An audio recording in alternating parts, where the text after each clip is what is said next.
So we're going to start standing. This is called mountain pose. And this is typically where most classes will start. It's a grounding pose. So if you're in your shoes, if you would like to take your shoes off or come into your socks or your bare feet, it's completely your choice.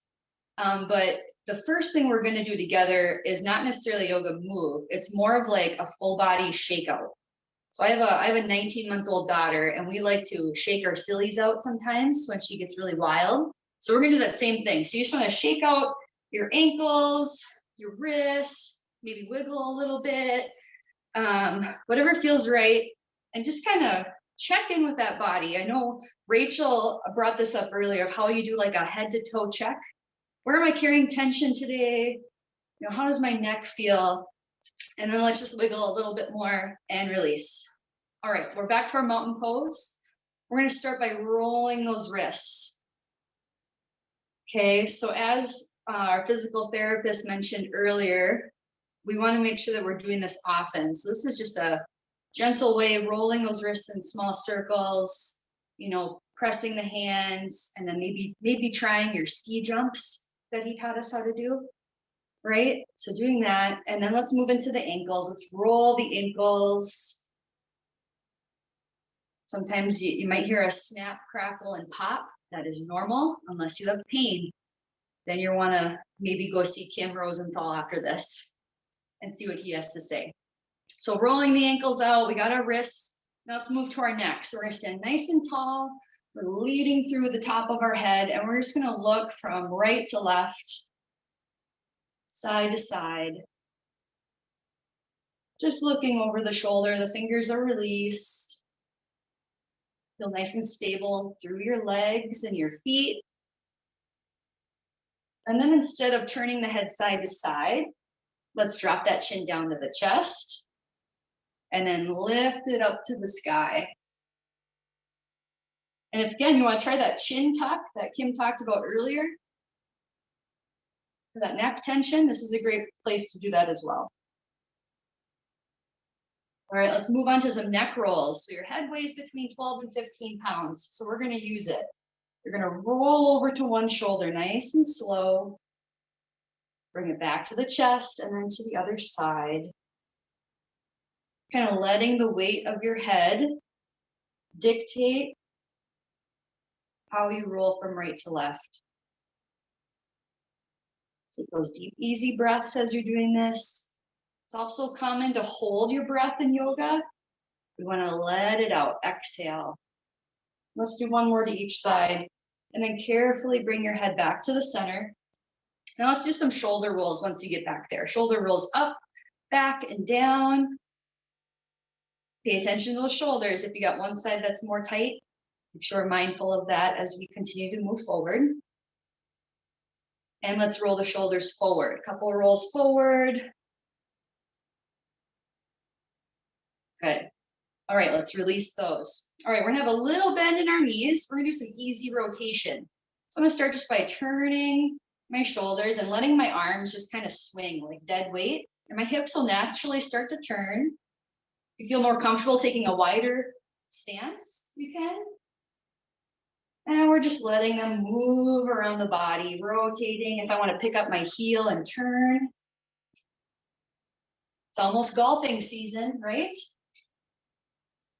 So we get our hip turns working. This is just a great thing to do in the middle of the day too. Just shaking out the joints. All right, one more to each side.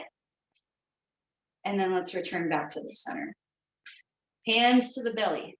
Place one hand on top of the other. Feet could be close together or wide. Shoulders back and down. We have a nice, powerful base with our legs. We want to do those deep belly breaths. Inhale, we want to feel the rib cage expand, the stomach go out. Exhale out of the mouth or the nose. Let's take one more deep breath, you guys. In and out. Great work. All right, find your comfortable position. Feet could be right where they are or closer together. Arms are going to trace along the shoulders, straight up from the ears for an overhead extension. Now I'm going to reach up as high as I can. Notice my shoulders are going up to my earlobes. And then I want you to drop the shoulders down. Okay. This is like an active stretch and strength for your upper back. Okay. Also, shoulders, if they're really tight, you're going to keep them shoulder width apart. If you'd like to bring the hands to prayer or interlace the fingers and point the pointer fingers up, you can do that too. All depends on how the shoulders feel. From here, we're going to exhale to one side, reaching up and over for a side bend. Deep breaths. Inhale, center. Exhale, other side. Feel that release through your rib cage. Good. One more time each side. Inhale, center. Exhale, release. Stay nice and tall. Inhale, center. Exhale, release. Let's release the hands if they're interlaced. Now, you're going to imagine you have a beach ball and you're holding it behind your back. So spread the fingers, reach the arms and wrap back slightly. Chest is up nice and tall. This is your chest expansion.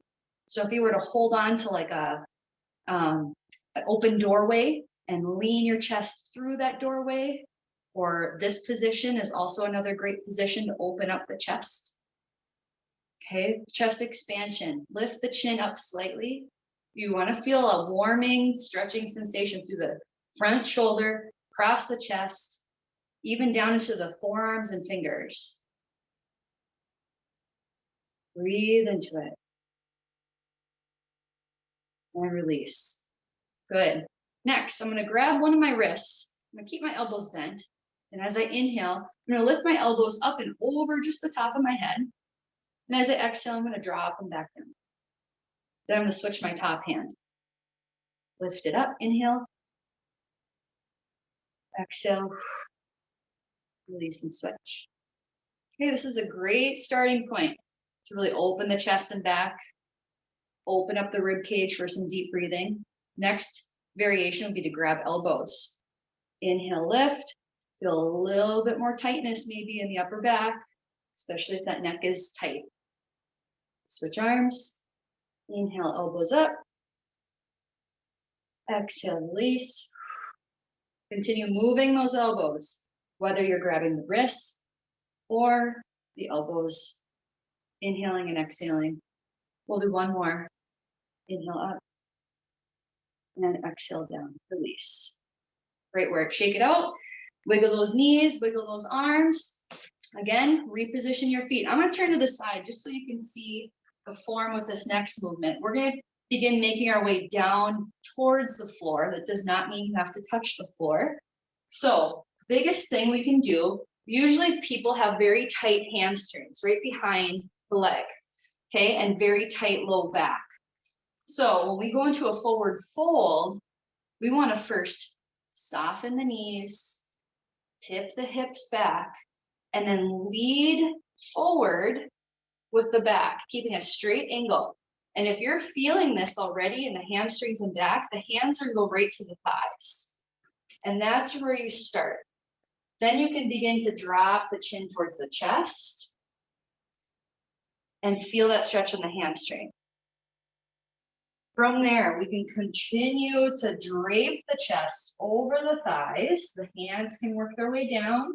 The knees could stay very bent. Chin to the chest. Again, working where you feel it.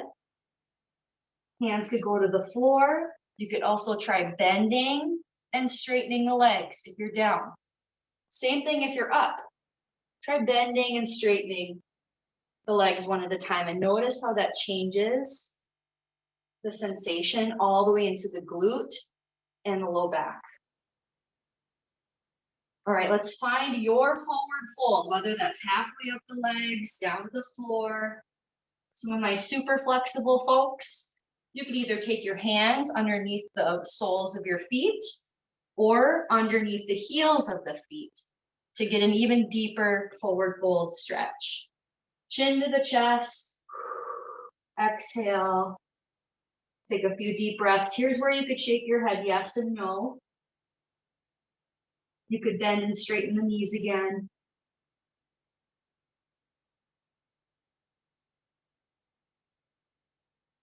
Good, let's bend the knees a lot as we round up slowly through the spine.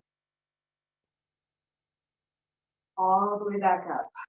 Great job. Shoulders roll back, shake out the body, shake out the legs. That was a great forward fold. And again, you can do that seated in your chair. I usually prefer to tell people do it standing because we sit so much anyway. I'm going to face you for this next part. So we're going to do a standing cat-cow pose. This is meant to round the stomach and the back, and then to arch the low back and lift the chest, okay? So we're going to start with it with our legs about a little wider than hip width apart. We're going to bend the knees a lot and sit back with the weight into our heels, or hands could be on hips. Now you're going to imagine curling your spine like the letter C, like a cat.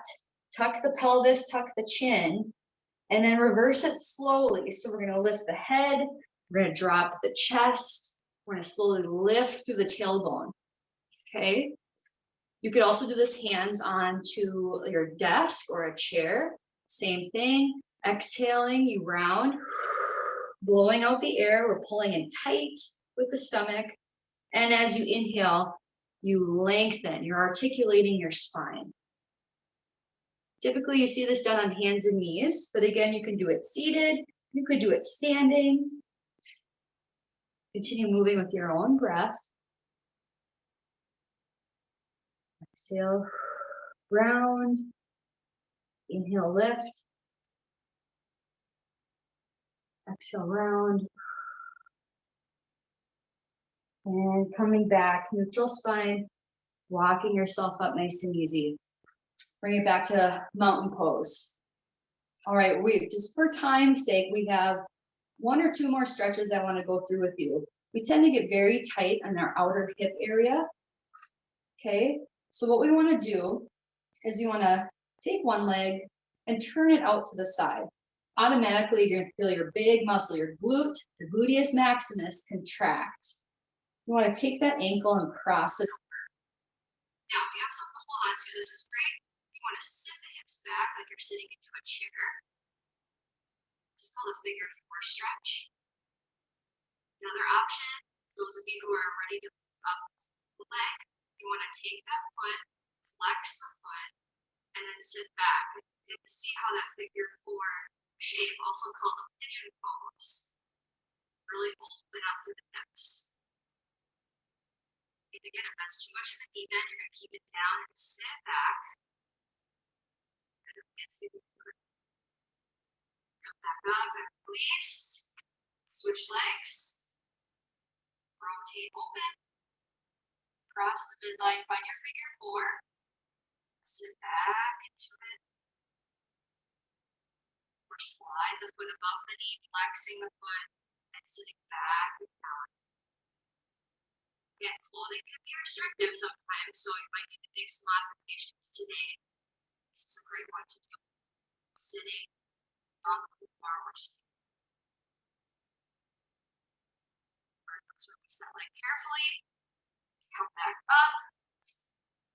Shake out that body. You should feel a little bit more heat generated into your body, a little bit more awareness, a little more focus in the mind. Let's bring it back to where we started. Rolling the wrists. Some first jumps, right? It's going to our neck, side to side.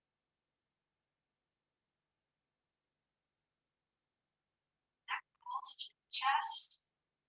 And let's pick a side and let's hold that side. And then reach the fingertips down. Slowly roll to the other side. Switch it down. Chin to the chest, the hands to the heart. Reach them up and overhead with a slight back bend. So you're going to squeeze your glutes. And you're going to just reach the fingertips back, trace the sky. Go back to your heart. Deep inhale. Exhale. That is your 15-ish minutes of some yoga moves. I hope you enjoyed it.